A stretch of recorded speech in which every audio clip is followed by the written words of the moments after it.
akan memberikan sedikit penguatan terkait materi yang kita sudah pelajari di kelas sebelumnya, yakni tentang distribusi frekuensi. Masih ingat dalam menyusun atau membuat distribusi frekuensi itu, hal apa saja yang pertama harus kita lakukan? Yang pertama yakni harus menghitung banyaknya kelas dulu. Dalam suatu data, kita kan tidak mungkin data itu sudah tersusun dengan rapi, masih acak, misalnya seperti yang tugas yang saya berikan tentang penyusunan distribusi frekuensi. Di situ tugasnya kan acak, mulai dari nilai 45 sampai dengan 79, kalian diminta untuk menyusun distribusi frekuensinya. Bagaimana cara mencari banyak kelas? Masih ingat? Banyak kelas atau K, rumusnya gimana? 1 plus 3,3 log N. N-nya berapa? Kita ingat lagi, kita buka lagi soal sebelumnya. Atau kita langsung praktek saja ya. Saya tuliskan. Nah, di sini sudah tertulis K sama dengan 1 plus 3,3 log N. N-nya itu kan banyaknya data. N-nya ada berapa? Ada 80. Sekarang yang perlu dihitung adalah log 80. Log 80 kita pakai dua angka di belakang koma saja, yaitu 1,90. Tinggal dijumlahkan. Ketemunya 7,27. Kalau dibulatkan menjadi 7. Jadi nanti banyaknya kelas itu adalah 7.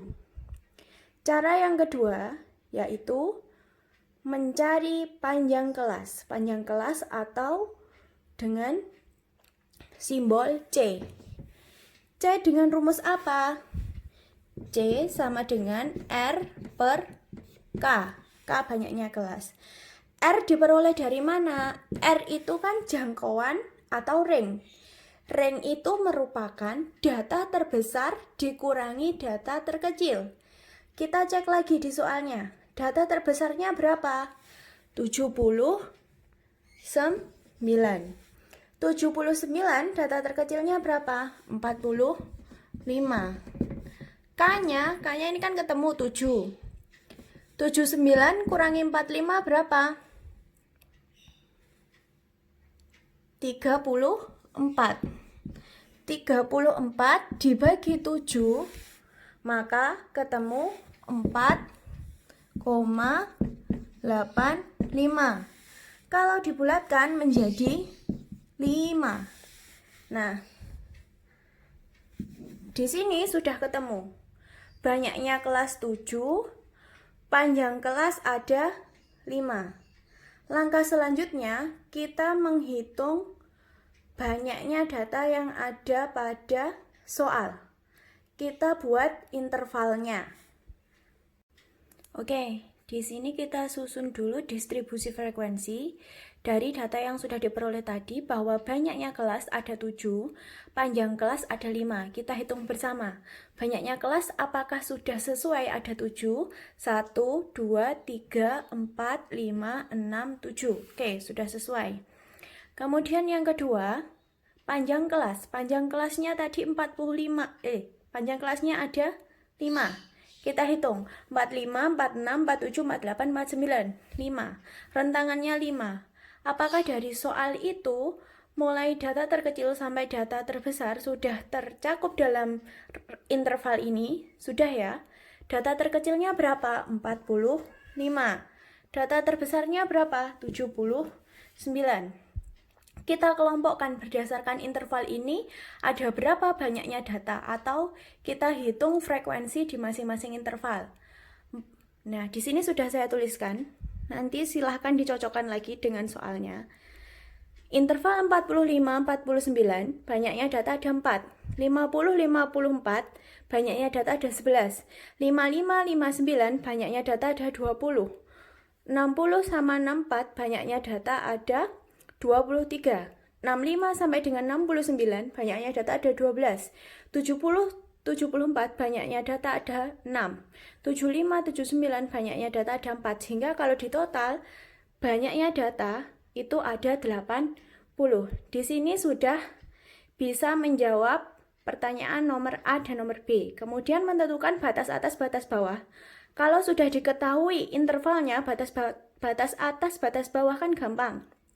Dilihat batas bawah berarti nilai terkecil pada suatu interval. Batas bawah berarti nilai terbesar pada suatu interval. Interval yang pertama, 45 sampai dengan 49. Batas bawahnya berarti 45. Batas atasnya berapa? 49. Dan begitu seterusnya. Di masing-masing interval sudah ketahuan batas bawah, batas atas. Kemudian tepi bawah, tepi atas. Tepi bawah yaitu batas bawah dikurangi 0,5 sehingga batas bawahnya berapa? 44,5. Kemudian batas atas berarti maksud saya tepi atas. Tepi atas berarti batas atas ditambah 0,5. Berarti interval yang pertama tepi atasnya berapa? 49,5. Pertanyaan A, B, C, D sudah terjawab. E juga panjang kelas sudah terjawab. Nah, demikian penjelasan tentang distribusi frekuensi. Kemudian,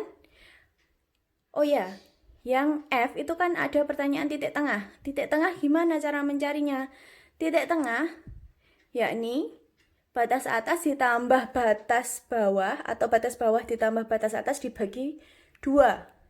Nah, di sini sudah saya tuliskan XI-nya atau titik tengahnya, nilai tengahnya 47, 52, 57, 62, 67, 72, 77. Ini untuk distribusi frekuensi untuk tugas yang paling awal saya berikan. Oke, dari sini kita diminta untuk menyusun histogram dan poligon. Nanti ada di video selanjutnya bagaimana menyusun histogram dan poligon.